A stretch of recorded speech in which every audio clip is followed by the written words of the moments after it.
নমস্কার, স্বাগত জানাই খবর 24 এর পর্দায়।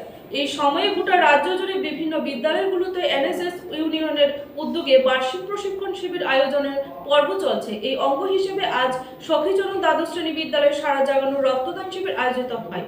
এই রক্তদান শিবিরে অন্যান্য বিশিষ্ট জনদের মধ্যে প্রধান অতিথি হিসেবে উপস্থিত ছিলেন পুর নিগমের মেয়র দীপক মজুমদার, শ্রী মজুমদার সহ অন্যান্য অতিথিরা সংশ্লিষ্ট রক্তদান শিবিরে উপস্থিত হয়ে রক্তদানের উৎসাহিত করেন। নিজের প্রতিক্রিয়া ব্যক্ত করতে গিয়ে এইভাবে বিদ্যালয়ের ছাত্র এবং শিক্ষকরা উদ্যোগী হয়ে রক্তদান শিবির আয়োজন করায় মেয়র দীপক মজুমদার সংশ্লিষ্ট সকলের প্রতি কৃতজ্ঞতা জ্ঞাপন করেন। পাশাপাশি দীপক মজুমদার দাবি করেন, সাম্প্রতিক গতিতে রাজ্যে রক্ত সংকট দেখা দেবে।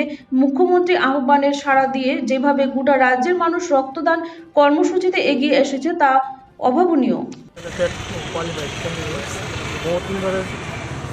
বহুদিন ধরে আমরা টিআরবিটি এবং সিএম স্যারের প্রায় সামনে ধর্ণা দিচ্ছি।